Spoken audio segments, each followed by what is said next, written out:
If you're thinking about starting an online reselling business like eBay or Mercari, then pay attention to this video because we're going to share with you the 5 things we wish we knew when we started reselling on eBay. So to help easy navigation, there will be chapters in the description and you can easily skip forward to the one that interests you the most. The 5 things we're going to be discussing are shipping and how it's probably the biggest lesson learned, paying attention to your purchase price, where to find inventory, listing is king, and setting goals and buy in line with those goals. So let's get started.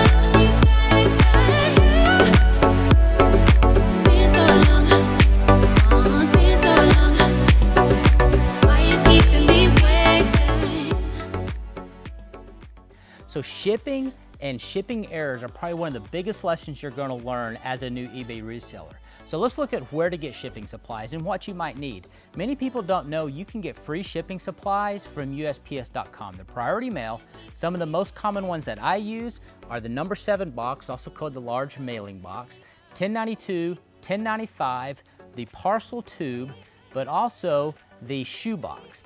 And so you can get those free. Also on eBay, you can buy boxes from the Boxery is really good. I'm not sponsored, but I really like their boxes. 8x6x4, 8x6x6 are really good common sizes, including some padded mailers that you can use to ship. Now, how to ship cheaply is another lesson you're going to learn. And so it's important that if you're going to be calculated shipping to round up to the next pound, because if you miss something by at least even a pound, it can really cause you problems and eat into your profit.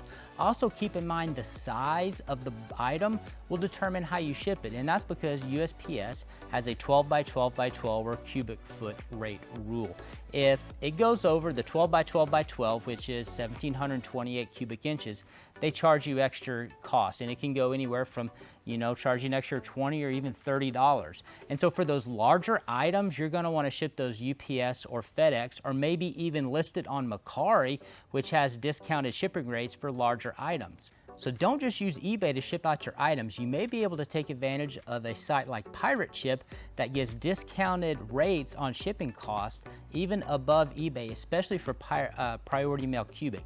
And so Priority Mail Cubic is for an item that's fairly small but maybe heavier, and it doesn't take a lot of space on their van, and so they can give you a discount. So for example, you may ship something that's 8 by 5 by 5, that's 8 pounds, and they only charge you $8 to ship at priority, where if that item was 10 by 10 by 10 and 8 pounds, they may charge you $14 or $15. So Priority Mail Cubic is the opposite of the larger items, which take more space on their van, which is why they have the 1,728 cubic inch rule.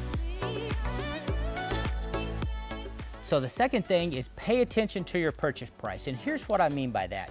Your time is valuable. And so if I'm buying an item and it's going to be a pain to pack, or I'm going to have to test it and there's a good chance that it's not going to work, or there's a good chance I may have a return, then I'm going to need a larger profit margin on that than say a sealed DVD where I can just list it, ship it very simply, and I will accept a lower profit margin on that, especially if it's multi-quantity. If I'm able to get an item where I'm only going to make $1 or $2 profit, but I can get 10 or 20 of them, one listing, multi-quantity, easy to ship, I'm very willing to accept that than maybe a larger item, difficult to ship, maybe fragile, maybe breakable, or may involve extensive testing. Then I'm going to need more profit on the back end, because once again, your time is valuable. So the third thing is knowing where to find inventory for you to resell. So 3 apps that I commonly use are Yard Sale Treasure Map, Craigslist, and EstateSales.net. I usually do my research during the week, and plan my shopping trips on the weekend. Also, don't forget places like Facebook Marketplace and Nextdoor, because a lot of your neighbors put things out there and you can buy them for cheap and then resell them for a profit.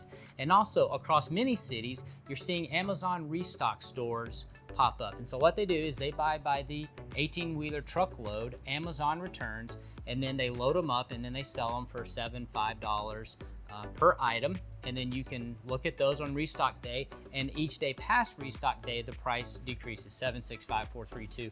And usually the last day is fill a bag for $1 or $2. And so don't forget about all those places where you can find eBay inventory to keep your business rolling. So the fourth key is listing is king. eBay likes activity on your store, and the more you list, the more times your items are seen by people and the more sales you have. The more you list, the more you sell. Now, if you don't have inventory to sell, one of the key tricks you can use is to end the listing and then don't hit relist, but hit sell similar. And what that does is that gives you credit for a new listing, just as if you're listing a new item. It bumps your item to the top of the search as a newly listed item. And I can't tell you how many items that I personally sold, an item that may have been stale for a couple months, I end the listing, sell similar, and it sells within a day or two. So eBay listing is king.